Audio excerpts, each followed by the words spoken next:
Bonjour, je suis Dr Kwame Ménan-Gérard, médecin épidémiologiste au programme PAXI. Vous êtes étudiant, chercheur, consultant ou membre d'une ONG? Vous souhaitez éblouir vos lecteurs par la qualité de votre travail scientifique?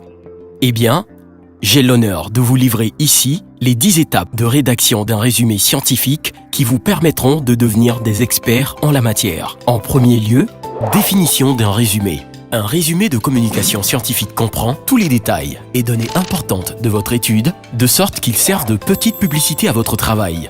Son titre est limité à 30 mots ou 85 caractères, espace compris, et sa taille varie selon les conférences, de 350 à 500 mots ou 2500 caractères, espace compris.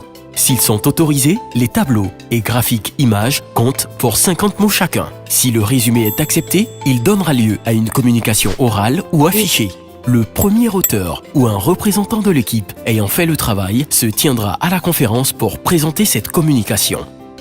Importance d'un résumé scientifique. Notre responsabilité en tant qu'acteur de santé est de partager des informations ou expériences. La soumission d'un résumé permet de partager ses expériences au cours de la conférence, de susciter le débat d'idées, d'enrichir la connaissance et d'ouvrir de nouvelles perspectives sur le terrain. Écrire un résumé. Le résumé doit être lisible pour être lu et surtout compris de tous. Utiliser des phrases courtes et être concis. Annoncer le fait principal, respecter les temps de conjugaison, être concis. Le relecteur est débordé. Utiliser un style clair et précis avec des mots choisis. Éviter le verbiage consternant, le jargon, les évidences, les paraphrases.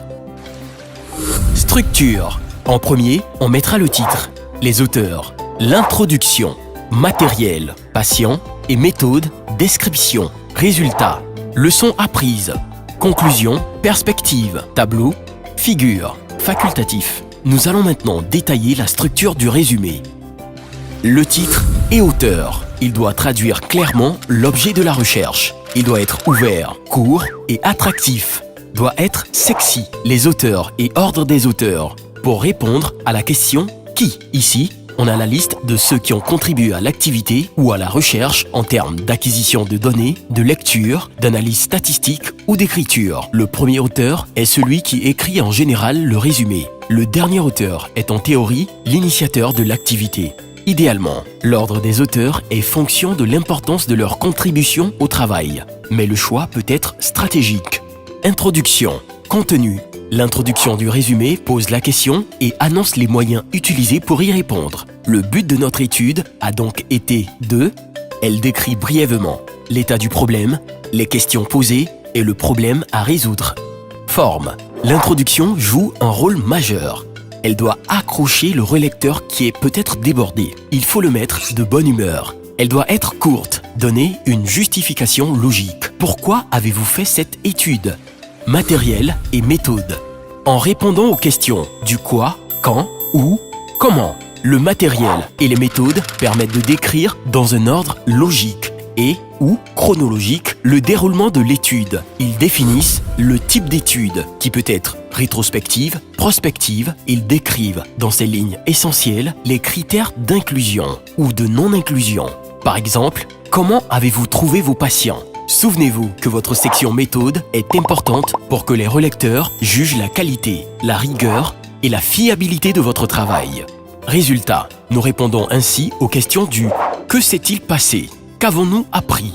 Il faut être bref et clair. On indiquera les proportions, les pourcentages et intervalles de confiance à 95%. Les résultats statistiques sont présentés de façon brute, en indiquant qu'est-ce qui est ou n'est pas significatif, avec le test utilisé et la valeur P de significativité. On indiquera également les effets de notre programme ou activité. On ne discute pas ici. Discussion, conclusion. En répondant aux questions du « Quel message ? Quelle implication ? Quelle recommandation ?» Elle reprend la question posée et donne la réponse, mais en soulignant les limites. On évitera « Notre étude démontre que », mais on écrira plutôt « Notre étude suggère que ». Il faut toujours comparer nos résultats avec les autres études. Dire qu'est-ce qui est transposable dans votre programme. Qu'est-ce qui pourrait être fait pour améliorer ce travail ou développer cette idée. Tableau et figure d'un résumé. Comme nous l'avons vu plus haut, les tableaux et figures sont facultatifs. Si nos données peuvent être présentées de façon plus claire et précise dans un graphique ou tableau, alors on fera les tableaux pour les données complètes, les graphiques pour les évolutions. Il nous faut nommer les axes, colonnes et lignes et ajouter des en-têtes et légendes. Nous voilà au terme de notre exposé. Vous possédez désormais entre vos mains tout ce qu'il faut pour produire un résumé de qualité. Quant à moi, je vous dis merci et à bientôt.